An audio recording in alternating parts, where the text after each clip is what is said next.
Congress that we are back at war. How long do you expect this to take? And what's the legal basis? Take what? The war. Well, I think it's going very fast. We've demolished their military. We're hitting them very hard. We had a deal yesterday or the day before yesterday. It was all done. And then they broke up that deal immediately because they found out there was something in the deal they didn't like. And they're wired differently, and we're not going to put up with it. We are just going forward. We're attacking them tonight. We're taking out all of their capability for anything having to do with the Strait, with the Hormuz Strait. And I think in the end, we will end up just controlling the whole thing. And what they're doing is being very foolish, very stupid, and they've treated people horribly. They've killed 52,000 protesters so far that we can determine.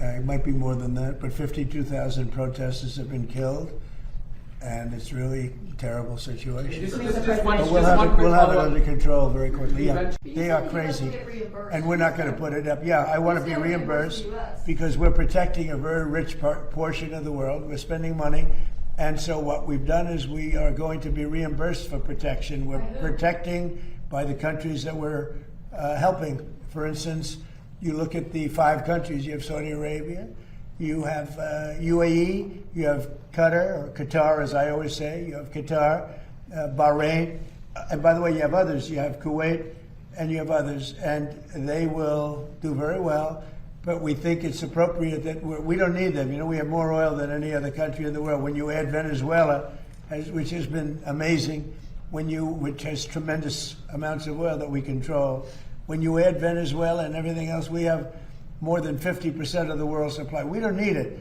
but we need it from the standpoint of protecting allies, et cetera, including Israel, including Saudi Arabia, including Qatar, including UAE. We're protecting all of them, and we've done a very effective job. So 4 months ago, these people had military that was very strong, by far the strongest probably in the Middle East. They were called the bully of the Middle East. Now they don't have a Navy. They have 159 ships underwater. They had a total of 159 ships. Now every one of them is underwater. They had 230 airplanes, attack planes. They're all gone. They're gone. They had tremendous radar. It's all gone. They had tremendous anti-aircraft. It's all gone.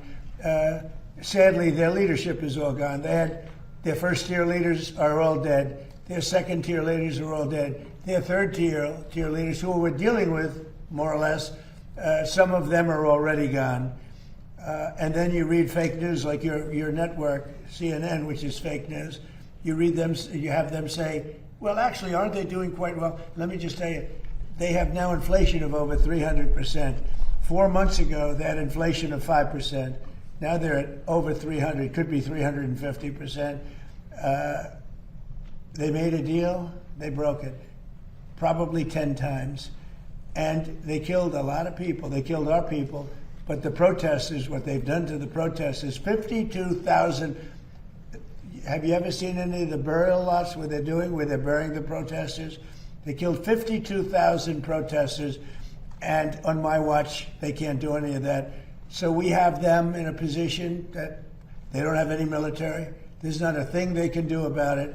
All they have is fake news, because they have the fake news, would rather see us lose the war than win the war, which is really treasonous, in a certain way. So we're doing another very major attack tonight. They want to make a deal. They came back. We made a deal 2 days ago, and they want to make a deal. They've been negotiating for 47 years, but nobody's ever hit them militarily. We're hitting them very hard.